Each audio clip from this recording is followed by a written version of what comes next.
पाण्यावर तासनतास योगासन करणारे अंबाजोगाईच्या कोर्टात अवलिया सरकारी वकील लक्ष्मण फड यांचा जागतिक योग दिनी तरुणांना प्रेरणादायी संदेश. नमस्कार मित्रांनो, आज आपण अशा एका व्यक्तिमत्वाची ओळख करून घेणार आहोत ज्यांनी योग साधनेला एक वेगळीच उंची प्राप्त करून दिली आहे. अंबाजोगाई जिल्हा व सत्र न्यायालयात सरकारी वकील म्हणून कार्यरत असलेले ॲडव्होकेट लक्ष्मण फड हे केवळ कायद्याचे जाणकार नाहीत, तर योग्य विद्येचेही एक विलक्षण साधक आहेत. जिथे बहुतेक लोक जमिनीवर योगासने करतात, तिथे लक्ष्मण फड हे कोणत्याही पाण्याच्या साठ्यात, अगदी खोल पाण्यातही विविध योगासने करून सर्वांना आश्चर्यचकित करतात.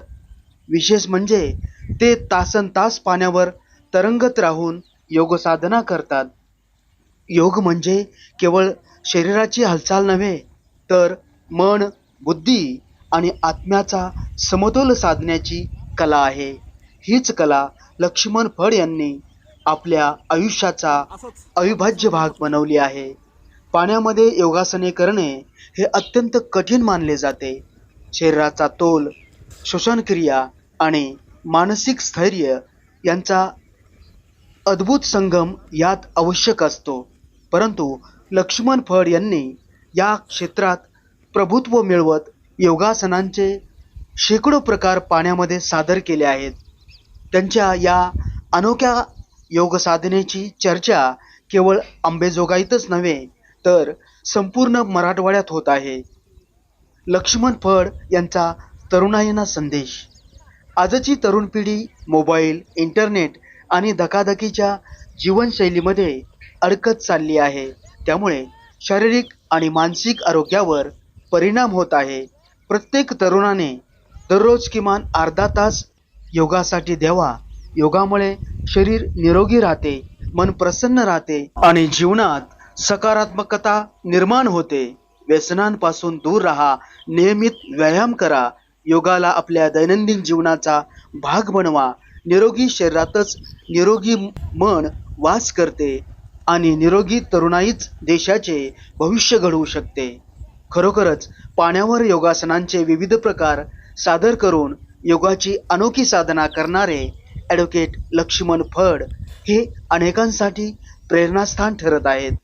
जागतिक योग दिनानिमित्त त्यांनी दिलेला आरोग्य, शिस्त आणि सकारात्मकतेचा संदेश प्रत्येक तरुणाईपर्यंत पोहोचणे ही काळाची गरज आहे. आणि आपण किती वर्षापासून हा योगा करतात? गेल्या 10 वर्षापासून परळीच्या जवळ हे चांदापूर तलाव आहे आणि या तलावावर मित्रांसोबत मी पोहायला येत होतो. पोहत असताना मला जाणीव झाली की पाण्यामध्ये सुद्धा योगा करता येतो आणि त्यावेळेसपासून मी पाण्यावर योगा करायला सुरुवात केली. मी पाण्यावर अनेक प्रकारचे योगा करू शकतो आणि तासन तास मी पाण्यामध्ये तशा प्रकारचे योगा करू शकतो. योगा केल्यानं काय होऊ शकतो शरीरात, म्हणजे काय फायदे? योगाचा मूळ अर्थ आहे की शरीराशी एकरूप होणं आणि निसर्गाशी एकरूप होणं, स्वतःला त्याच्याशी एकरूप करून घेणं हा योगाचा मूळ उद्देश आहे आणि त्यामुळे तुमचं शरीर आणि मन हमेशा प्रसन्न राहतं. काय आज नवीन योगा डे आहे आणि योगांना काय संदेश देणार तुम्ही? या धक्काधक्कीच्या आणि धावपळीच्या जीवनामध्ये तणावमुक्त आणि व्याधीमुक्त जर राहायचं असलं तर योगाला जवळ केलं पाहिजे आणि हमेशा योगाचा जर मार्ग अवलंबला तर माणूस चिर तरुण राहतो आणि निरोगी राहतो.